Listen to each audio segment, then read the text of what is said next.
you were part of the original plan.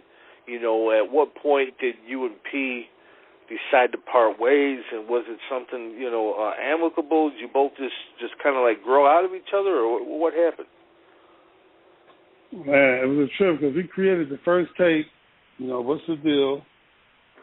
MasterP, yeah. DJ Grandmaster Scratch, a little EP, 4 songs, What's the Deal? MasterP's Rolling, Why You Do What You Do, and the song No Limit. And then when we got ready to form the Untouchables, like I said, he brought in King George. King George wasn't really around too much, but he kind of like popped up.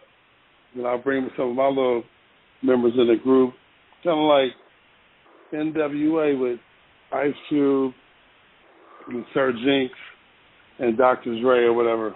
Like in the other interview, it was like me and K-Lou was like the Dr. Dre and the Yellow of No Limit, you know what I mean? So I'm naturally rolling with my crew member, but when we got ready to sign those contracts, after we had the tape done and we got the little hats and the whole little nine, like we a group. We was actually at my apartment, and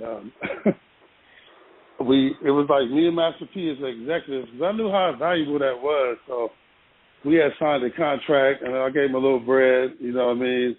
And that was a lot of money at that time, so it's like, that's why I came up with a contract. So after we made that little deal between ourselves, once we created the Untouchables, it was like we trying to get them to sign contracts. And on the other, Master P, he got educated going to the University of Houston, but I was smart enough to get educated by some of my family members to even get that contract. You understand what I'm saying? So yeah. I think that kind of motivated Master P also, even though he was educated, but here I am coming with contracts too. So it's like we kind of like on the same level business-wise, but like I said, I never thought he would take his career to that level. But make a long story short, we was in my apartment. I had like a little balcony on my apartment in White Cliff, the same area that Master P had an apartment at. You know what I mean? And I grew up right around the corner from that area. So we all tried to have Untouchable sign his contract, and one of our main partners didn't agree with it. You know what I mean? And some of the Untouchables was looking at it shady. We were so young, we could have took it to our lawyers and didn't end on such a bad note. But when my partners started popping off, it was like, he don't agree with it. And so Master P and King George kind of went downstairs. They had like a little entrance to my apartment where you got to get buzzed in. So they went down, and then they looking at us, and we kind of, I'm pissed off because everything I'm built up is coming to an end, and he tried to draw down on us. He put like a little strap out. You know what I mean? But the energy was really, Master P. Master P. Oh, Master P pulled the strap out on you? Yeah, it wasn't directed towards me, but my whole little clique of my HCP crew was up in my apartment still, and him and King George being from the same area, they left. And I'm up there with like 4 or 5 of my dudes. You know what I mean? And one of my main partners always used to clash with Master P, my homeboy Chili D. So he kind of was really directing the energy towards my partner, but it still was just so disrespectful because, where we from, retaliation is a must. We was young, but it's like, we don't even want to get into this shit, you know what I mean? It was like, we trying to be like Run DMC and all this and that, like even like you see how it is today with the Pop Smokes and all these rappers.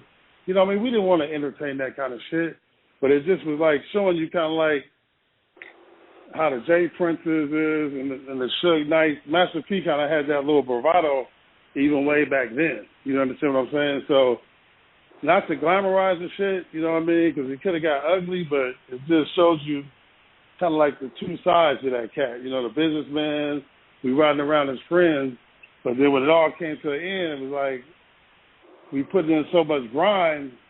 It was like a surreal moment to me, you know what I mean? Because it was like, it just came to a crushing end, you know what I mean? But that's just one of the stories. That's how it ended, is with P pretty much drawn down on you and your people. Mm-hmm. Yes, sir. And you never talked to him since?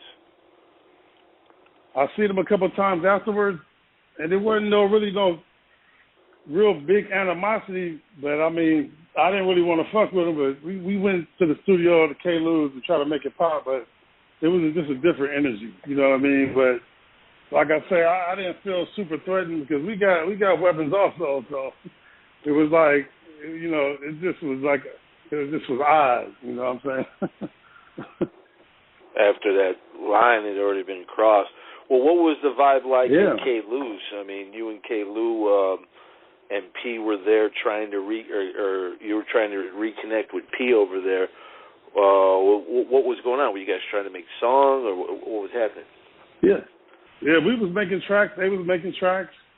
You know, they was Low Limit. We HTP production. So after it got disassembled, you know, I knew K-Lou in the beginning. I introduced him, so we kept banging out tracks. You know what I mean? So it was like a little competition thing. But you know, one of my rapper homeboy, you know, he kind of, I don't know, off the hook in the studio a little bit. You know, it didn't really go cohesively like, you know, it was when we was P. So niggas just grew into their own families or whatever, you know, went different directions or whatever.